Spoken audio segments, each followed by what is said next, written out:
بسم اللہ الرحمن الرحیم. عزیز طلباء و طالبات، السلام علیکم ورحمۃ اللہ وبرکاتہ.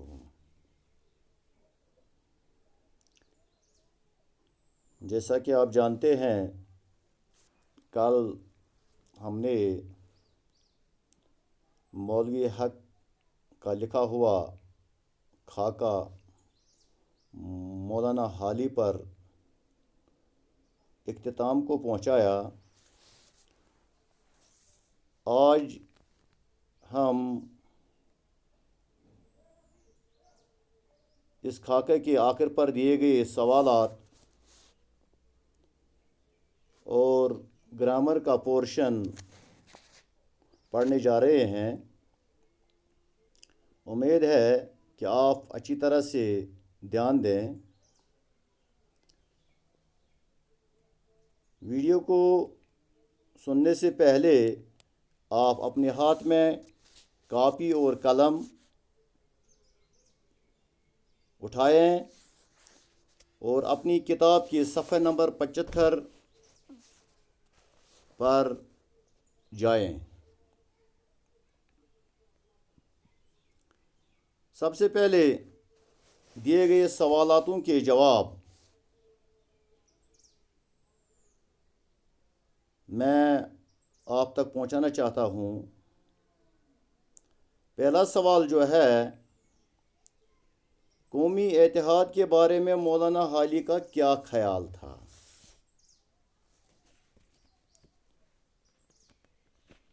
جواب اس طرح ہے: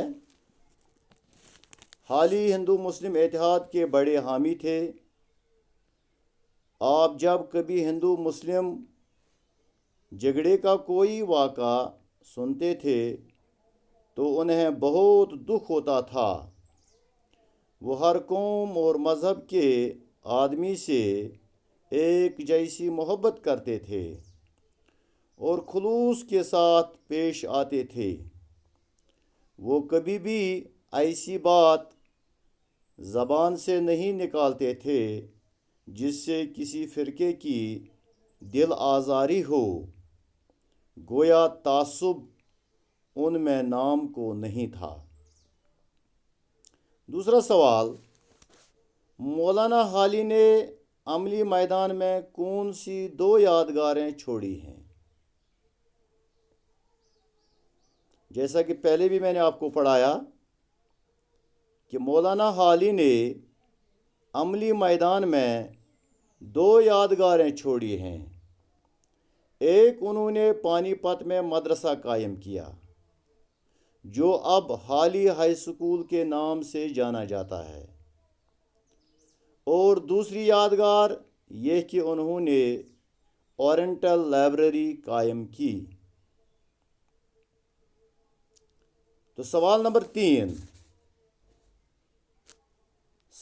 3 میں آپ کو مندرجہ ذیل نثری اصناف 3 نثری اصناف کس طرح ایک دوسرے سے مختلف ہیں: خاکہ نگاری، سوانح نگاری، شخصیت نگاری. خاکہ نگاری کسی شخص سے جو کچھ ہمارا میل جول ہوتا ہے، اس کی روشنی میں اس کے بارے میں جو کچھ لکھا جائے اس کو خاکہ نگاری کہتے ہیں. سوانح نگاری کسی شخص کی زندگی کے حالات، پیدائش سے موت تک، اس کی ادبی خدمات، اس کے کارنامے بیان کرنے کو سوانح نگاری کہتے ہیں، اور اس سے سوانح حیات بھی کہتے ہیں. شخصیت نگاری کسی شخص کے بارے میں بطور شخص ہم جو کچھ جانتے ہیں اس کو بیان کرنے کو شخصیت نگاری کہتے ہیں. تو اس کے بعد اگلا سوال: مولانا کے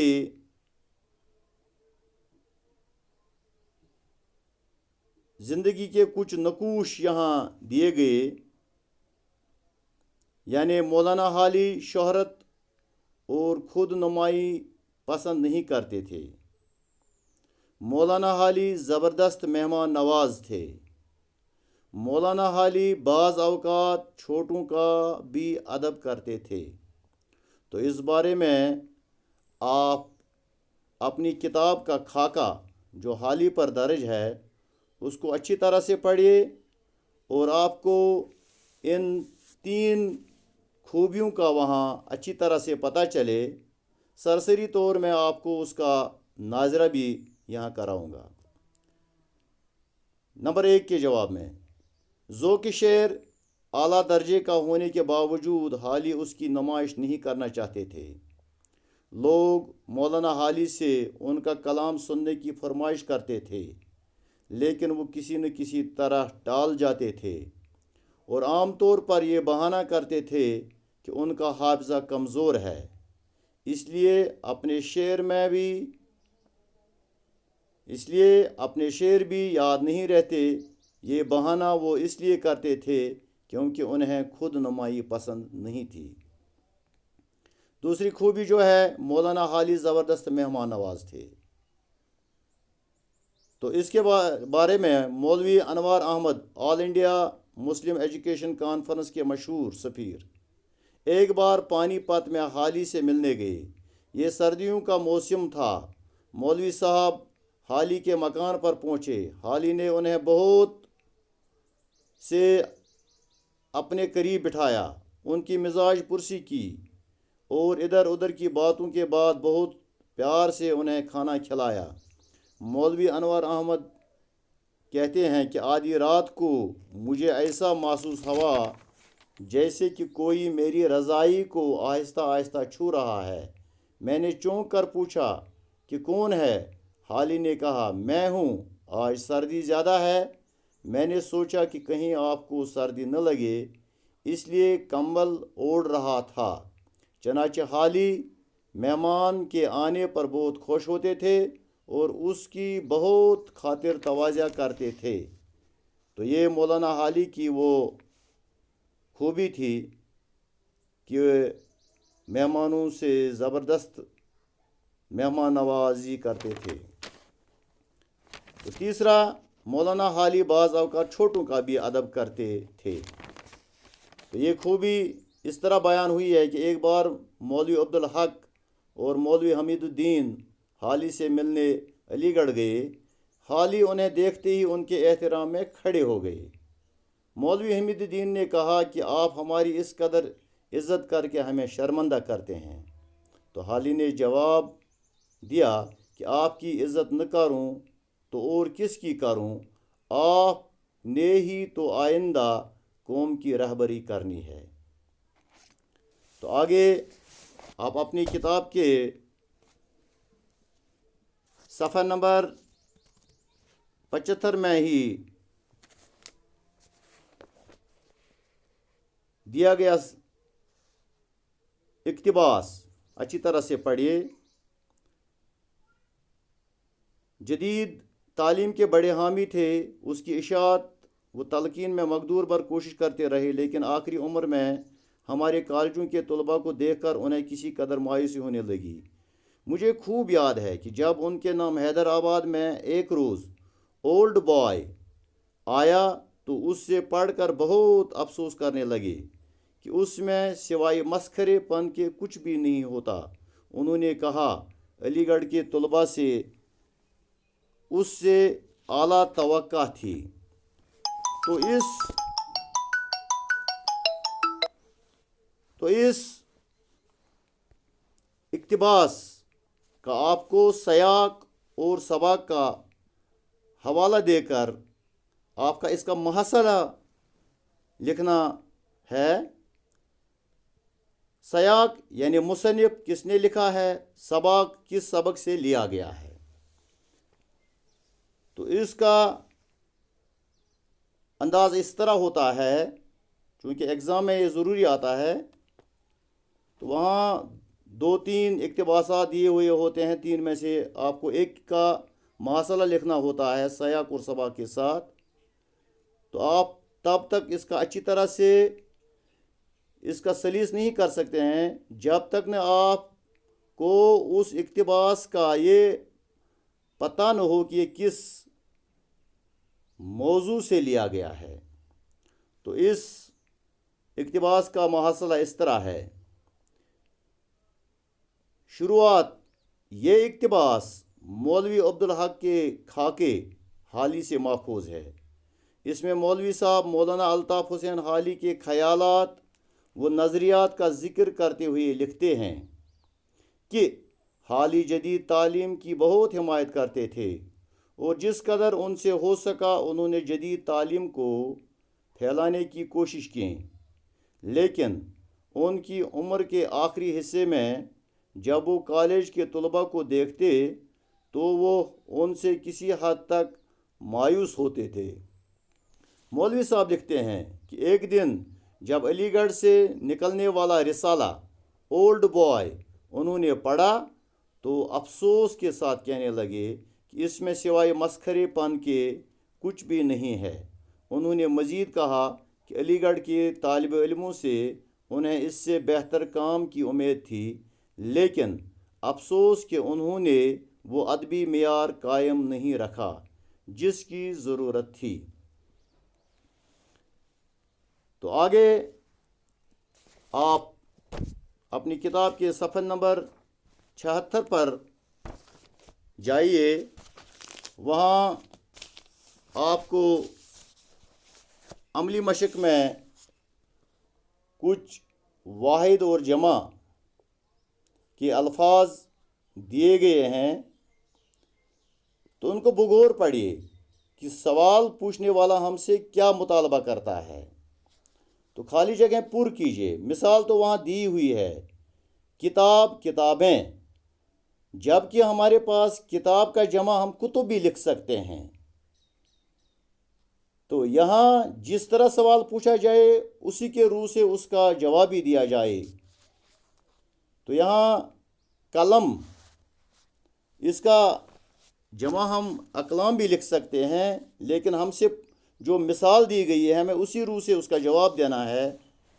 جیسے کتابیں، قلم قلمیں، بات باتیں، رات راتیں، نظم نظمیں، وقت اوقات، سبب اسباب، فلک افلاک، طرف اطراف۔ تو آگے کچھ تذکیر و تانیث کی نشاندہی کرنی ہے کچھ الفاظ کی۔ جیسے مندرجہ ذیل الفاظ کو اس طرح جملوں میں استعمال کیجیے کہ ان کی تذکیر و تانیث یعنی مذکر اور مونث واضح ہو جائے۔ الفاظ ہیں دہی، مالا، برف، چاند، آبشار، دل۔ مثال دی ہوئی ہے، عید کا چاند نظر آیا، تو چاند جو ہے مذکر ہے۔ اب اسی طرح دہی ہے، مالا ہے، برف ہے، آبشار ہے، دل ہے۔ چونکہ اس میں بہت سارے انداز سے اس کے جملے بنائے جا سکتے ہیں، میں آپ کو 2-4 جملے ان کے بارے میں گوش گزار کرتا ہوں۔ دہی کھٹا ہے، تو دہی مذکر ہے۔ مالا، میں نے مالا پہنی ہے، تو اس سے ظاہر ہوا کہ مالا جو ہے مونث ہے۔ برف گر رہی ہے، تو اس طرح سے برف جو ہے مونث ہے۔ آبشار، یہ بڑی آبشار ہے، تو آبشار جو ہے مونث ہے۔ دل، کسی کا دل نہ توڑو، تو دل جو ہے مذکر ہے۔ اب اس کے بعد اگلا جو ہمارا کام ہے گرامر کا ہی کہ درج ذیل جملوں میں سے مرکب اشاری تلاش کریں۔ تو میں نے آپ کو پہلے بھی پڑھایا، یہ مرکب ناقص کی ایک قسم ہے مرکب اشاری، وہ مرکب جس میں اسم اشارہ اور مشار الیہ ہو، یعنی وہ مرکب جو اسم اشارہ سے مل کر بنے۔ مثلا یہ کتاب، وہ قلم، ان میں وہ یا یہ قلم، وہ پنسل، ان میں یہ لفظ جو ہیں یہ اسم اشارہ کہلاتے ہیں۔ اور جس چیز کی طرف اشارہ کیا جائے، جس اسم کی طرف اشارہ کیا جائے، اس کو مشار الیہ کہتے ہیں۔ مثلا ہمارے پاس لفظ ہے وہ کتاب، وہ اسم اشارہ ہے، کتاب مشار الیہ ہے۔ یہ لڑکا، یہ اسم اشارہ ہے، اور لڑکا جو ہے مشار الیہ ہے، اس کی طرف اشارہ کیا جائے۔ یہ قلم، یہ لفظ جو ہے یہ اسم اشارہ ہے، قلم جو ہے مشار الیہ ہے۔ وہ پنسل، وہ لفظ جو ہے یہ اسم اشارہ ہے، اور پنسل جو ہے مشار الیہ کہلاتا ہے۔ تو یہ لفظ، جو لفظ دو لفظوں سے یعنی اسم اشارہ اور مشار الیہ سے مل کر بنے، اس کو مرکب اشاری کہتے ہیں۔ مثلا وہ کتاب، اس کو مرکب اشاری کہتے ہیں۔ یہ لڑکا، یہ مرکب اشاری کہلاتا ہے۔ یہ قلم مرکب اشاری ہے، وہ پنسل مرکب اشاری ہے۔ اب اگلا سوال جو ہے، مثال دیکھ کر خالی جگہیں پور کریں۔ مثال بھی وہاں دی ہوئی ہے، یہ تذکیر و تانیث کا سوال ہے، جیسے مذکر اور مونث، اس میں آپ کو بیان کرنا ہے ٹھاکر، کھیتری، نائی، حلوائی، کسائی، فرنگی، تو ان کے آپ کو مونث لکھنا ہے۔ تو ٹھاکر، ٹھاکرائن، کھتری، کھترائن، نائی، نائن، حلوائی، حلوائن، کسائی، کسائن، فرنگی، فرنگن، تو یہ ان کے مونث ہیں۔ تو اگلا سوال جو ہے، مثال دیکھ کر متضاد الفاظ لکھیے، یعنی الفاظوں کے متضاد لکھیے۔ مثلا قریب، اوپر، وسیع، نرم، باہر، دن، پہلا، اعلیٰ، تو وہاں مثال بھی دی ہوئی ہے۔ قریب کا دور لکھا ہوا ہے، دور بھی ہے اس کا متضاد، باہر کا اندر ہے، تو اس طرح اوپر، اوپر جو لفظ ہے نیچے، وسیع تنگ، نرم اس کا سخت آئے گا، دن کا رات آئے گا، پہلا آخری، اعلیٰ ادنا۔ تو پیارے بچوں، اس طرح سے آج ہمارا یہ عملی کام بھی جو ہماری کتاب میں خاکہ ہے مکمل ہوا۔ امید ہے کہ آپ اچھی طرح سے وقت نکال کر اس کو ایک یا دو بار پڑھیں اور اپنی کاپی مرتب کریں۔ وسلام۔